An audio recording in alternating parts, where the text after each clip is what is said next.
Here we go. Well, hello everyone. Thank you so much for joining our inaugural inaugural webinar for 2025. And I'm not going to lie, this might be one of my favorite topics we've covered to date. I'm Mallory Randall. I'm the head of marketing at Interlaced, and today we're going to be talking about cyber threats, or more specifically, how to protect your startups from some of the more modern risks. We have two amazing experts with us today, Will Serrano and Andrew Brereton from Coalition, that truly have a deep knowledge on this topic. And I think you're going to walk away with more than a few tactical ideas to take back to your own organizations. So as always, before we get started, I just want to go over a few housekeeping items. We welcome and encourage you to ask as many questions as possible. So if you have one as we go, please pop that into the Q&A field and we'll make sure to cover as many as we can towards the end. This session is being recorded, and both the recording and the slide deck will be made available to you, and we'll get that emailed out either later today or at the latest tomorrow. We'll also have a little something extra for you, which we'll cover at the end. And then if you enjoyed this webinar, please make sure to register for our next one, which is going to be on Wednesday, March 12th.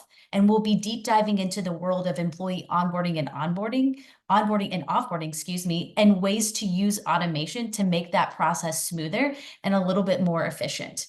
So that being said, let's go ahead and dive in. Okay, so here's a quick overview of what's going to be in store for you today. So first, we're going to... Now, we're not seeing the slide deck. Sorry. Thanks. That's probably what we need to do. Okay. All right. Is that better, everybody? Sorry about that. Okay, so going back to what I had earlier. So first, we'll let our panelists introduce themselves so you can get to know them better along with their expertise. We'll also talk about the rise of cyber attacks. The rise of cyber attacks happening among startups and small businesses. And yet, despite that, why a lot of startups and small businesses aren't investing in cyber practices and protocols. And then next, we'll talk about the nature and evolution of these risks and the various areas of potential exposure that are common among small businesses. And then finally, we'll dive into some current threats and how to identify them. Spoiler alert, that most of these are attacks we've seen for years. It's just with different nuances. And then we'll also leave you with some best practices so you can keep your data, your intellectual property, and your team safe. And then obviously we'll end with some Q&A. So enough for me talking now. I'm going to pass the torch to Will and Andrew. So Will, tell me, who are you and what do you do at Interlaced? Thanks, Mallory. Yes, my name is William Serrano here. I am a solutions architect for Interlace. And what do we do at Interlace? So we are specialists with startups in IT. And so we do specialize with technology and how to scale your business. And we do see a lot of these new threats for 2025 coming in, and we want to make sure everyone's educated for that. And I'll pass it on to Andrew. Thanks, Will. Hi, guys. My name is Andrew Brereton. I'm the channel growth manager at Coalition. Just a little about Coalition. We're one of the largest cyber insurance carriers in North America, and we are built upon cybersecurity tools to help make us better align our risk management when underlying policies with organizations. And we have a great partnership with Interlace, which we're excited about. Awesome. All right. So let's get started with a question for both of you, Will and Andrew. What do you think most people estimate that the average cost of a cyber attack actually costs us? How much do you think that people estimate cyber attacks to actually cost some of startups? I would say from my perspective, people really think it's probably like $250,000 and lower, maybe 50,000 or 60,000. And that's what they're typically expecting a type of cyber attack to cost them. Right. But we know that it's a very different cost. We're looking at about $3 million for the cost of an average breach. So Andrew, talk to us about some of the nuances there. Absolutely. And some of these data points here are actually from Coalition's claims data. And our primary policyholders are all small to medium businesses. And just that $3 million mark what the big difference is people don't understand sort of the additional costs that come with a cyber breach. It's not just about maybe paying a ransomware, but you have to do recovery efforts to make sure you're back up and running. So there's a lot of nuances that you have to take into consideration when a cyber attack occurs and the costs associated with it. And what's a little bit not surprising is only 14% of small and medium businesses are actually confident that they can prevent these cyber attacks from occurring. Yet, as the next slide will show, people are not investing in the cybersecurity services to help prevent these types of attacks, even though they do pose a threat to their organization. Gotcha. So let's talk about a little bit, why are small businesses and startups not investing in cybersecurity practices? Yeah, so I can speak to that. At Interlace, we do see firsthand misconceptions about that. So some of the things that we do see is I'm not a target for cybersecurity, but the reality is nearly half of the cyber attacks happen to small businesses. So hackers know that smaller companies don't have the defenses as large enterprises do. So it's an easier way to actually attack those enterprises or companies. Second is also they don't rely on technology. So one of the things that we hear is, hey, we don't rely on technology, but even if you're not tech heavy, if you use email, store any customer data, accept digital payments, you're already exposed out there. So those are some of the things that we want to make sure that everyone's educated on. Another common belief is I'm already protected, but cybersecurity isn't just a one-time fix. It's an ongoing process. Threats evolve constantly, so it's not just having an antivirus and firewall. There's additional layers that we should be able to protect ourselves on. And then let's talk about cyber insurance. Many small businesses aren't familiar with it, but cyber insurance is there's a 64% of the small businesses are not familiar with the cyber insurance, and only 17% currently have a policy. And from what we've seen is when there is an attack, the revenue loss, the legal fees, the brand reputation is much greater than what small businesses expect. I think that's really interesting that you say that, Will, because I think it's that kind of a thing that we don't realize, like our reputation and the trust erosion that can happen, not only with your existing customers, but with your brand as a whole. I think we've seen that already with some attacks that have happened to larger enterprises, and I'm only sure that that's kind of escalates too with startups and smaller businesses. So let's talk about some of the nature of these digital risks and how we see those evolving. Absolutely. And one of the biggest things, if you can hit the tab button for the bullet Yeah. points to come out, is understanding with this new age of technology driving our businesses, applications being hosted in the cloud, what this new sort of evolution of how we operate as an organization has actually led to an amorphous nature of the types of attacks that are occurring. They're constantly being involved, being unpredictable, and they're using a lot of different technologies that cybersecurity companies use to formulate their attacks against organizations. And one of the other big things that we are constantly seeing is just the pace that these cyber attacks are growing. And it's not just from the same individuals and threat actors, but copycat organizations, the entire dark web and threat actors, they operate as a business. So they have HR, they have finance departments, which I don't think people realize. And so it allows them to scale their levels of attacks constantly. And as a result, one of the things that SMBs and startups forget is threat actors just want to cast a wide net, make it as easy as possible to identify as many different vulnerabilities that they can find, and then they'll just go ahead and try and brute force into it. So that whole concept of it's not going to happen to me, why would they care about my business? They don't care about your business. You just got caught up in the net when they did their attack. And the other big thing as well is this rise in AI, which I'll let Will speak to in a second, is enabling these threat actors to use these new technologies to make different types of attacks to penetrate areas that have previously been secured.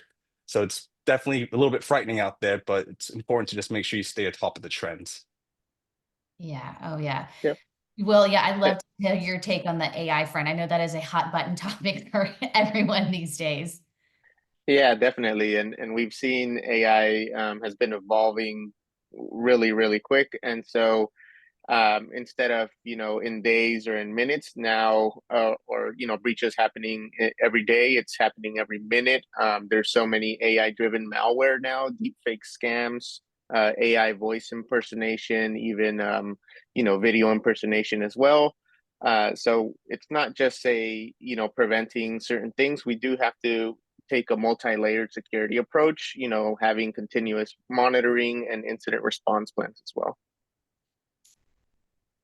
So as a result, I think what we've learned is that this has created exposure for multiple components of businesses now. So where before, I think, people were only after finances, and that's where like the security risk lied greatly. But now we're seeing it all across businesses, right? Yeah, I can speak to that. So, on this slide, these are very common places where startups and other businesses do have their data in. So I want to just kind of briefly touch on all of these so you can kind of understand some of the risks that we do see. So in the digital world, we start off with everyone relies on technology in some kind of way, so that comes with a risk. And so people don't realize that they do have some critical data in some places that they might not be aware of. So first, let's just talk about customer information, names, addresses, payment details. That's what attackers target the most. And so if stolen, it can lead to fraud, legal penalties, loss of trust. The other one is order and supply chain data. So if disrupted, operations can halt, also causing loss of revenue, frustrated customers. Business plans and IP, it's also a risk. Competitors, hackers, even insiders could look and leak information out there, setting your business back years. The other one would be emails. So that's the primary attack vector. Phishing scams, business email compromises, and account takeovers are things that we do see, often leading to financial loss and malware infections. Invoices and payment data, that's a prime target for cyber criminals. Invoice fraud, wire fraud, it costs companies hundreds of thousands before they even realize what happened. And then the other one is employee information and payroll data. So social security numbers, bank details, tax records. If stolen, that can lead to identity theft and HR nightmares. So no matter what your industry is, technology exposes every part of your organization to a cyber risk. That's why we're trying to take a layered security approach, covering everything from email filtering, endpoint protection, access controls, cyber awareness training. And those are one of the big critical things that we have seen. Right. So we've talked about we've talked a little bit about like the impact of what happens with these attacks. Let's talk a little bit more about what are some of the most like common threats that we're seeing as we move into 2025 and how some of those have evolved, to now. So phishing, I think this is one we've all heard about phishing, but maybe Andrew, again, like what is it? And then how do we see the evolution there? Oh, absolutely. This is the number one attack vector that cyber criminals leverage, and they use phishing to actually not just maybe do a business email compromise, but it could be the route to getting malware infections for ransomware. So it really is involved in a lot of different types of attacks. And really, traditional phishing is basically a threat actor just trying to impersonate an individual, sending an email to yourself. One of the most common ones we've seen is new hires being emailed by the CEO asking for $150 in gift cards. Oh, can you scratch them off and send me a picture, please? That need to send these to customers. That's a very easy level phishing type of attack, but they can get very sophisticated, almost looking identical to the emails that you receive from either your vendors, your customers. So something you have to be cautious of. And really, from a coalition's claim standpoint, majority of our claims root cause come back to email, mainly phishing as the root cause. And unfortunately, you can't fix human error. You can only try to improve it. Right. I've heard a stat before that sometimes one of the most greatest sort of not threats, but how a lot of these attacks start, it has to do with human error, right? And so it all comes back to that and the knowledge, and I think even training to some degree. So you talked about like it's getting really hard to spot, and we're talking about small nuances. I think this might be a good example, where there could be links in emails and it takes you to a place. So I think here we're kind of just looking at obviously these are two screens that look very similar. But yeah, Andrew, do you want to talk a little bit more about this? Absolutely. I think it's really, really important to highlight that we don't just operate email and sort of websites directly from a laptop where we might be able to see that HTTP link at the top browser, or see the sizing difference that we typically used to. So we use our phones so much in our daily lives, both for email, for phone calls, for calendar, for looking on the web, that seeing these differences between a malicious site versus the real one can be very difficult. But just on here, we can see some of the big things to always be cognizant of at that top browser level. If you're seeing it as HTTP without the S, means it's not secure and most likely fraudulent. Paying attention to the different types of fonts that you can see as well that you're used to, and even comparing it to a different email that you received is always important. One of the things I also like to highlight is if you ever see a place to click a link, if you're on at least your laptop, hover over the link before clicking it and see where it actually is going to be directing you. A lot of times threat actors will make it appear and hide it, the actual address that it will go to. And more importantly, you should always also just make sure you have a proper email security and security awareness training to educate about these different nuances. That's one of the strongest ways you can improve your business's security, is just educating and being cognizant of what to look for when opening these emails. Right. I guess one other thing maybe we could add to is just, I know we are all so busy in our daily lives, but just slowing down just a little bit, I think can help to sort of like abate some of these issues as well.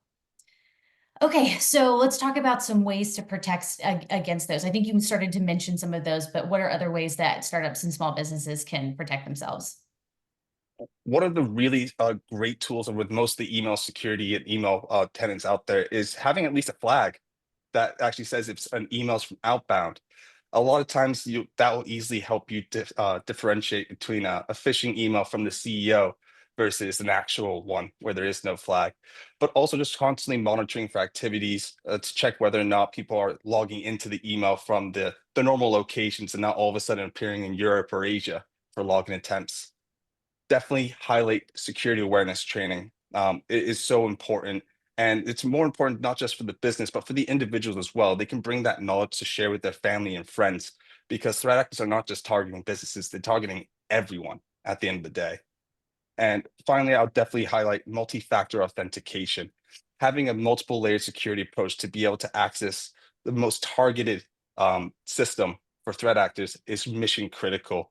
And to Will's point, the layered security approach is important because threat actors are finding new ways to circumnavigate traditional security measures in place. Okay, so I think this is another topic that's kind of it's something that's being again, it's not necessarily new, but it's a little bit more nuanced now. And we're talking about the funds transfer fraud. So this is sort of like some of the easiest ways to lose large sums of money due to that lack of email security.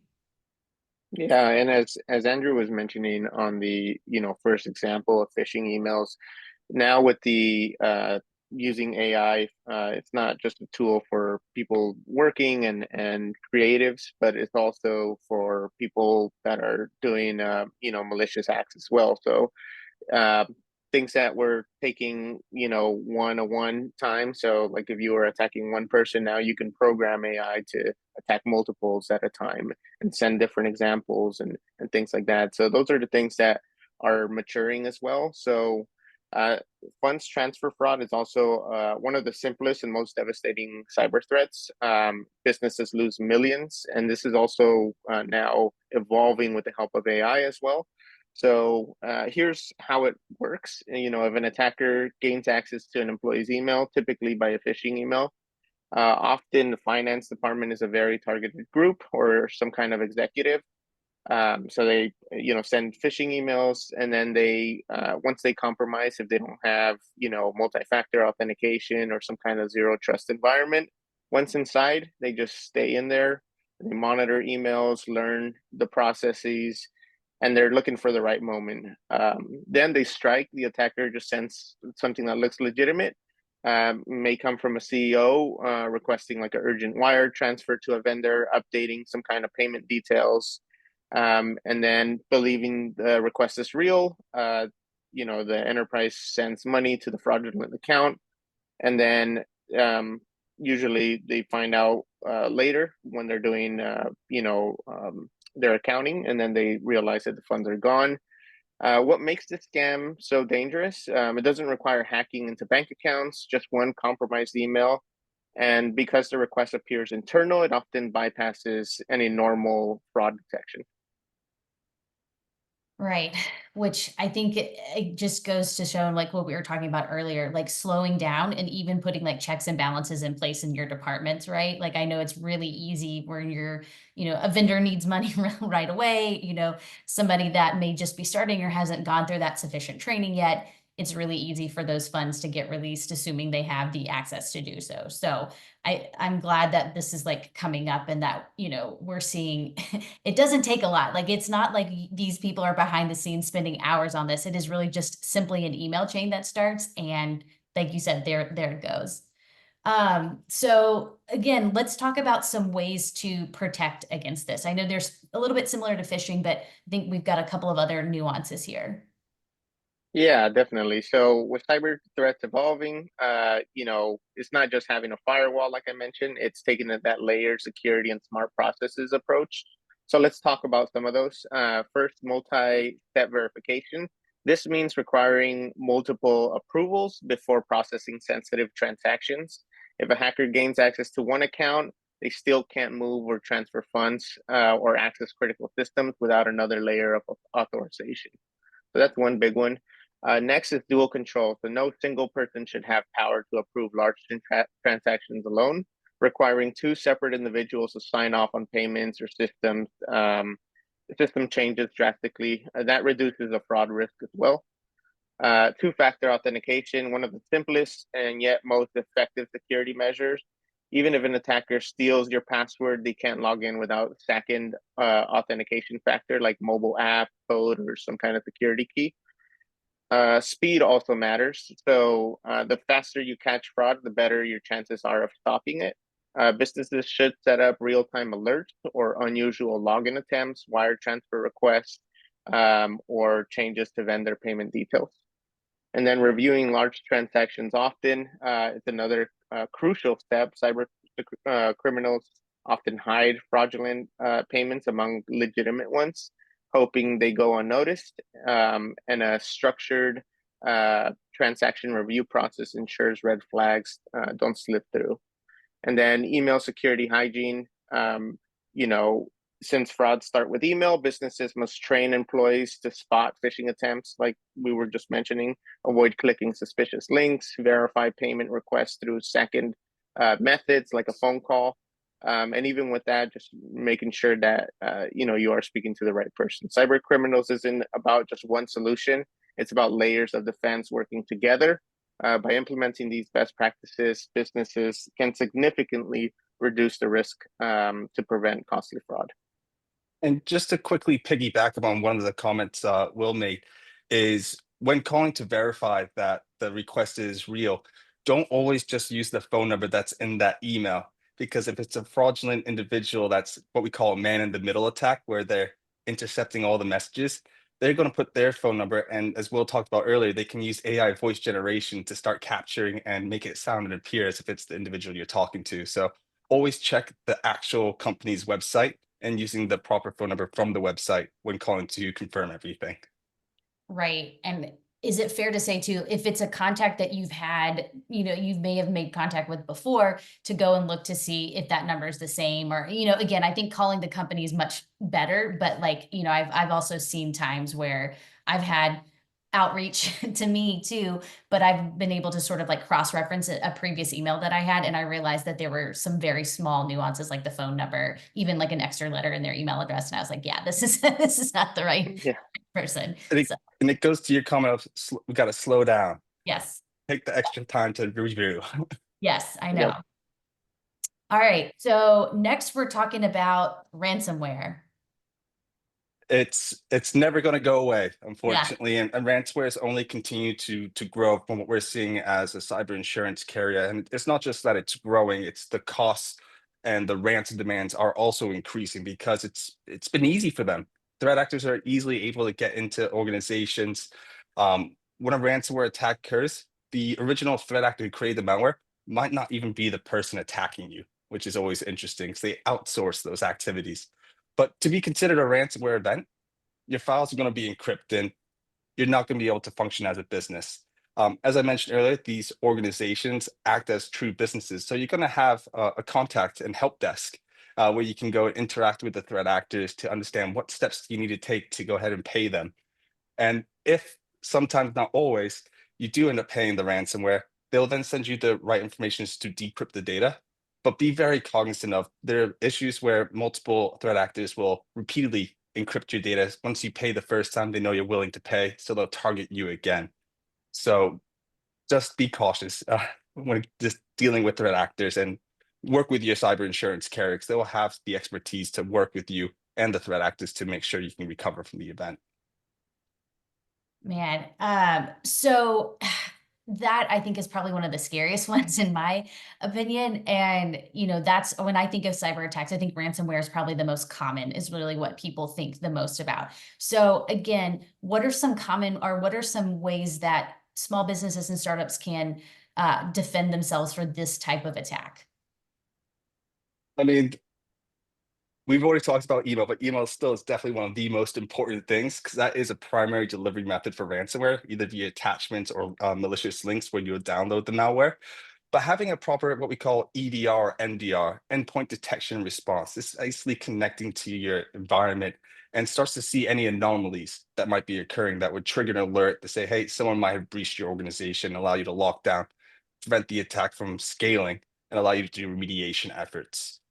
But one of the also most important thing is backups. It's been around for a long time, but they're mission critical. And it's not just about maintaining backups, but testing your restores as well to make sure that the copies you do have do function if you need to bring them back up in a moment's notice. And of course, updating vulnerable servers, updating vulnerable devices and applications as well. As things move to the cloud, we've got more software being leveraged by organizations, making sure we're up to date on patches because this is what threat actors love to find is little weaknesses that haven't been identified yet and breaking into organizations. And those are typically when we're seeing zero-day threats where we didn't know an exploit was possible and threat actors just found it themselves and started the attacks.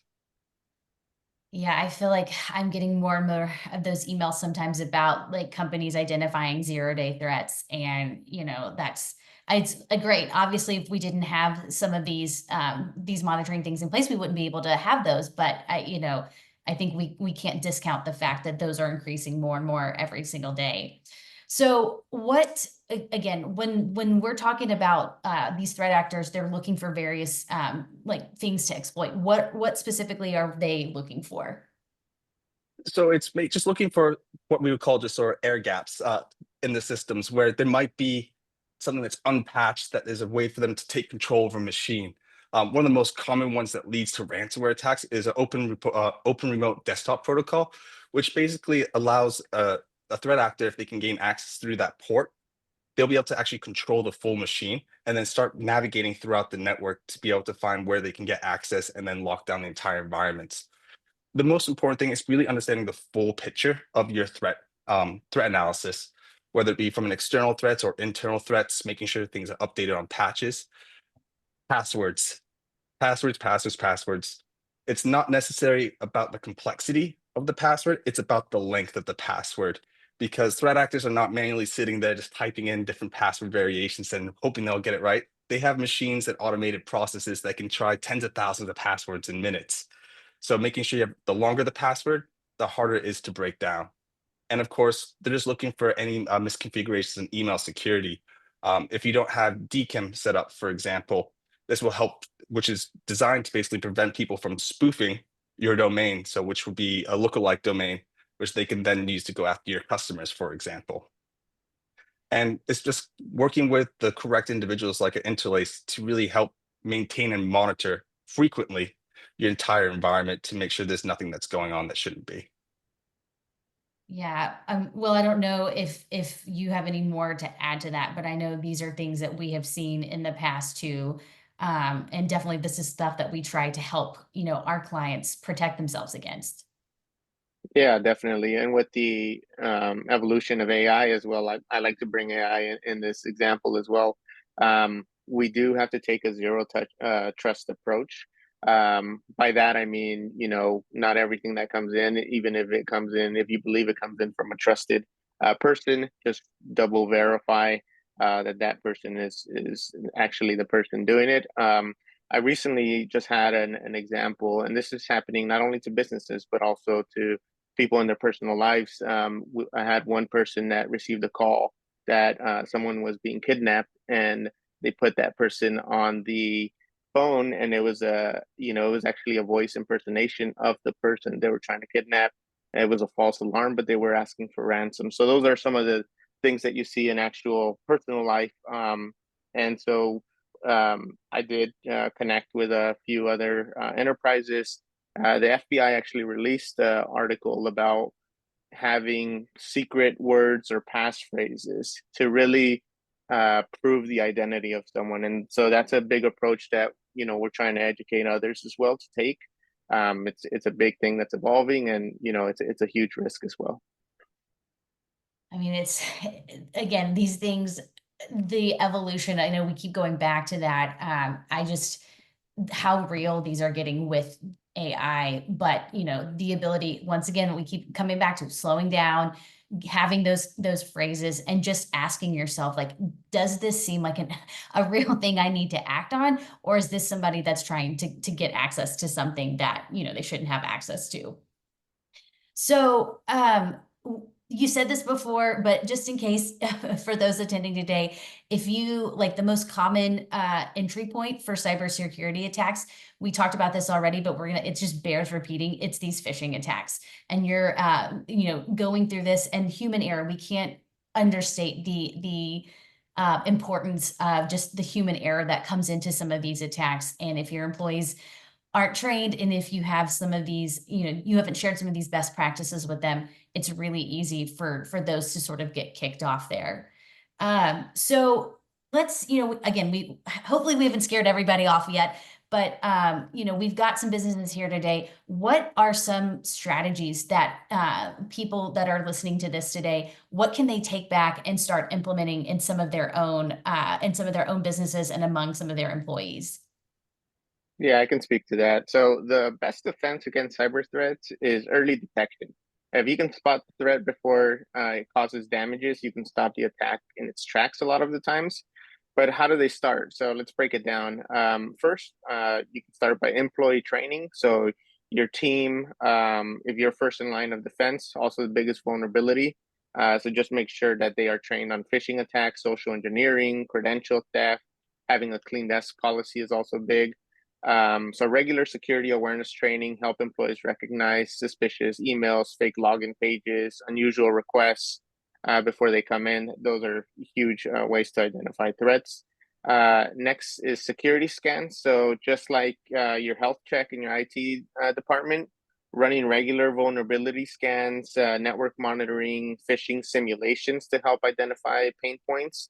It's also a great way to help strategize on that and be more proactive on the defense side. And finally, implementing endpoint detection and response, which we call EDR. Traditional antivirus is no longer enough. So EDR is looking at the event. If it's a suspicious event, it's not just looking at a database with the malicious viruses out there. It's looking at, hey, someone just removed all of the files out of your desktop. That's not common, that's suspicious, so it will mark that as a suspicious event. So looking at that activity is huge as well.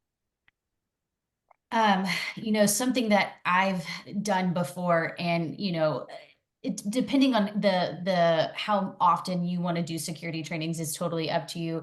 I know, for example, Google has a free phishing tool that is very easy to share with your teams, and it just tests like how easily are you able to spot phishing. So that's a great one. We can try to include that with some of the follow up. And then again, shameless plug here for for some of the interlace content. We have written a couple of blogs about things like how to identify or how to read URLs that are really easy, or just really good information to share with your teams. Again, it's just the smallest nuances sometimes that can make the biggest difference. So keep going back to that employee training and making sure that your employees, as Will said, first line of defense. I don't think you can underscore that.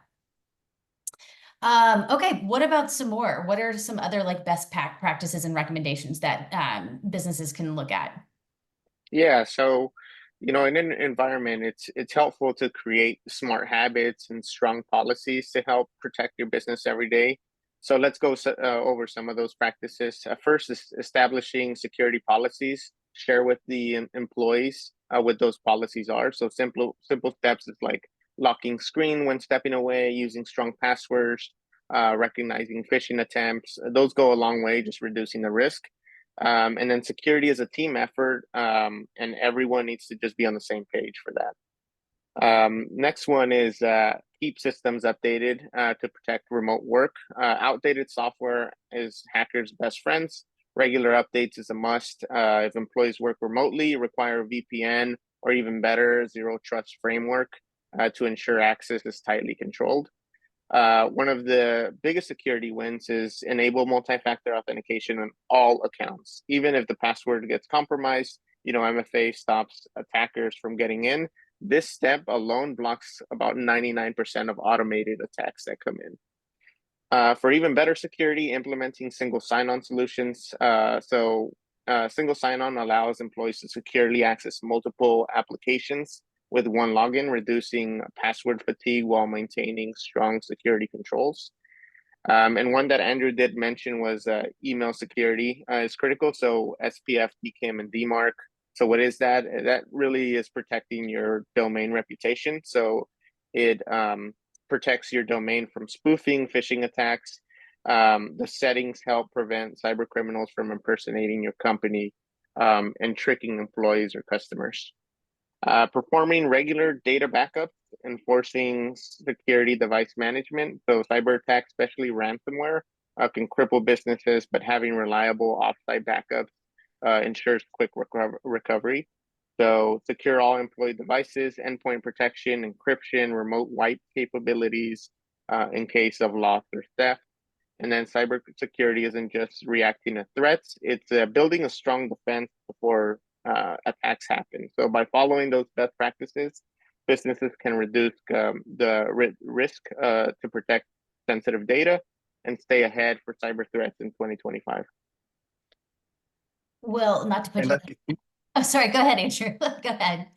but I was just gonna mention as well, all of these recommendations are actually what we as cyber insurance carriers are looking to have implemented at organizations where we're underwriting policies, because we know that these sort of implementations of security controls have reduction in terms of the number of claims that do get filed and resulting in us not having to pay out as much money there forward. So these are highly sought after from an insurance carrier perspective. And if you do implement these, you're in a great position to go get cyber insurance.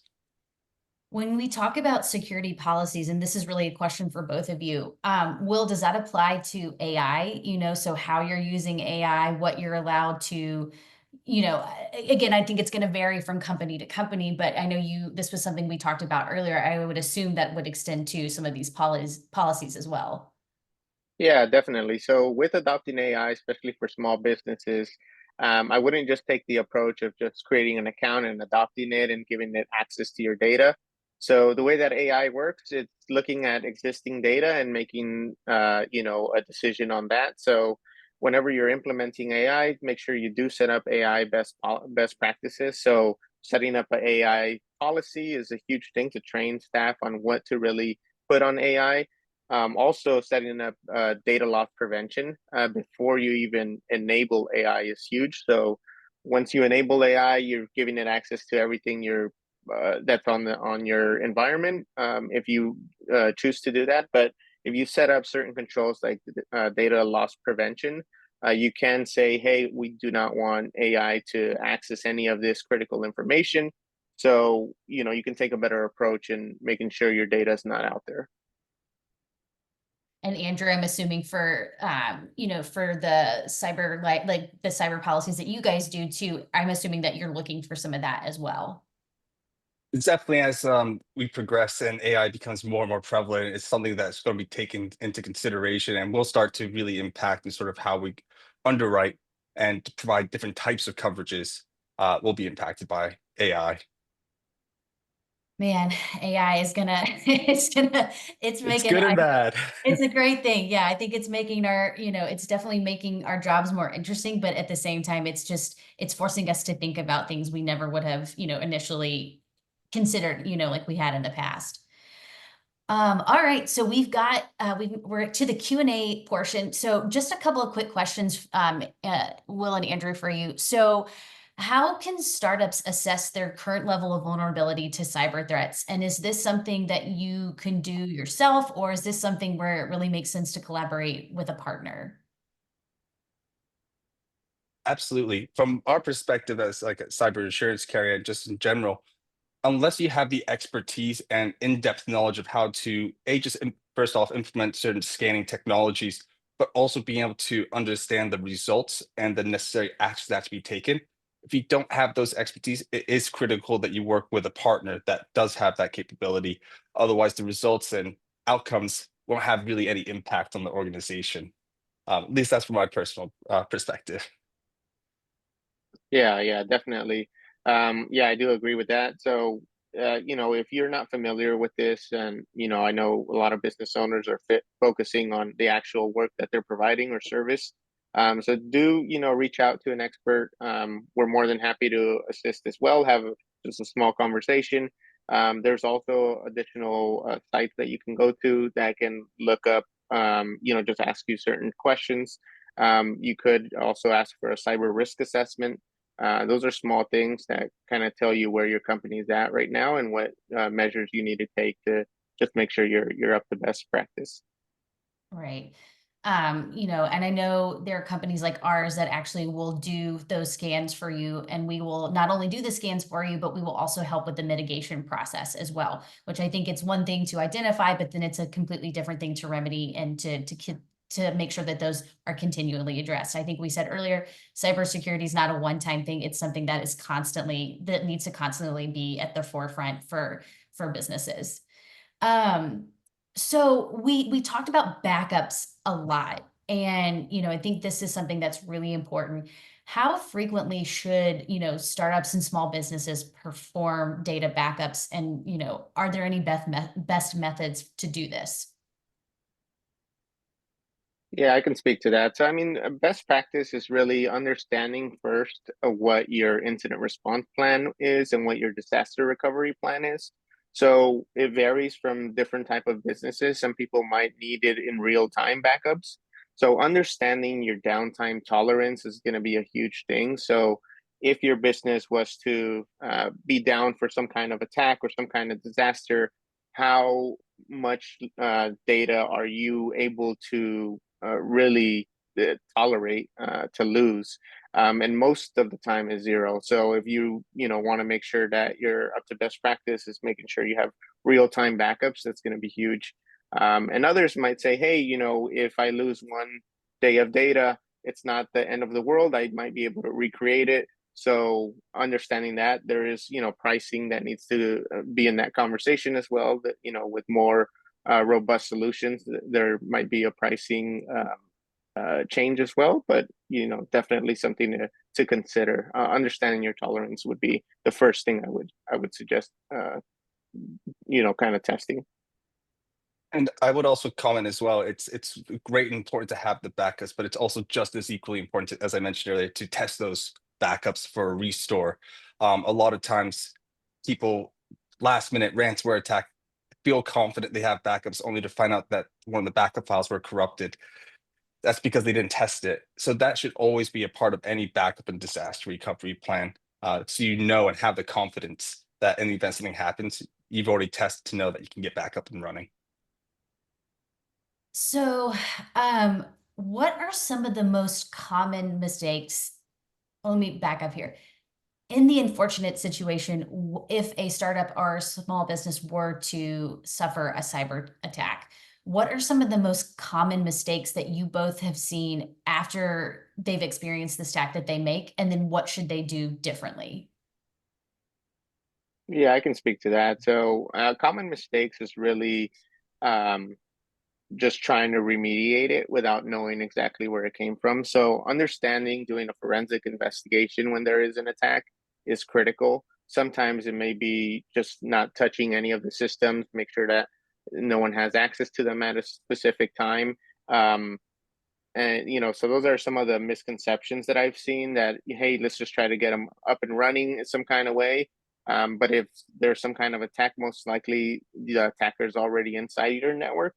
So finding exactly where the root cause is coming from, you might be able to detect exactly what the route is of the attacker. So I would say that that would be the biggest thing that we've seen. And from my side as well, one of the things I think people don't really understand or fully appreciate, again, it's just the scope of what happens when an attack or a breach occurs, what needs to take place. One of the important things that if an event occurs is you're going to need to retain a breach counsel, some legal assistance, because there are going to be certain regulatory requirements depending on industry of notification to customers, time that you need to communicate externally, but also to make sure that you're in line with if you're a cyber insurance carrier using the right technologies and organizations to support. So there's a lot to think about, but definitely legal is one of those things that gets overlooked very frequently. Well, building on that, Andrew, can you talk to us a little bit about like what does the role that cyber insurance plays in mitigating some of the financial risks of a data breach? Absolutely. So I would just say I'm not a licensed broker, just for compliance reasons. But cyber insurance, there's so many different types of coverages that you can apply, covering both sort of breach notification, legal expenses, ransomware payments. So when you're working with your broker to determine is understanding what's going to be most relevant for your organization. But one of the big things, especially from coalition standpoint for our policyholders, is certain types of language. So we have pay on behalf language for our policyholders, which means in the event of a ransomware attack, we're going to put the bill if we need to pay the ransom instead of you having to go out and find how to get Bitcoin and then be able to transfer it yourself. But also, time to respond is mission critical with any breach. So that's why we have an under 5 minute sort of response time once a claim is filed with Coalition for our team to actively get engaged and bring in our incident response team. So that the time is very important. And that's one of the benefits of Coalition's policies and insurance as a whole, is just how quickly we can respond to an event. Because the faster you respond, the less, the smaller the attack can grow, resulting in a lower cost of that attack. Man, and I think it's important to say, as businesses grow and evolve, and especially when different funding levels are coming into play here, more and more, we see more and more investors and like VCs asking startups to make sure that they have these cyber, liability insurance policies in place, and to make sure that that is adequately covering, especially if you're a business that's handling a lot of customer data or sensitive data. And so it's just really making sure that, which can be difficult to navigate, but that's why we have people like Will and Andrew that are always here to be able to help you guys and making sure that your business has the best coverage possible. Well, I think that's it for today. Thank you so much for joining. We really appreciate that. If you'd like to connect further on anything that you heard today, you can connect with both Will and Andrew on LinkedIn. We've got their links up here. Feel free to reach out with any questions. And then also as I said earlier, we're gonna be sending you a copy of this recording along with the slides themselves. And that little treat I spoke to you about earlier is gonna be a link to download our newest cybersecurity ebook that goes into more detail on some of the topics that we not only talked about today, but also some additional insights that you can share with your team. We appreciate and thank you so much for coming and for paying attention, and we'll talk to you guys soon. Thank you. Thanks, Will, everyone. thank you guys so Thank you. much. Okay.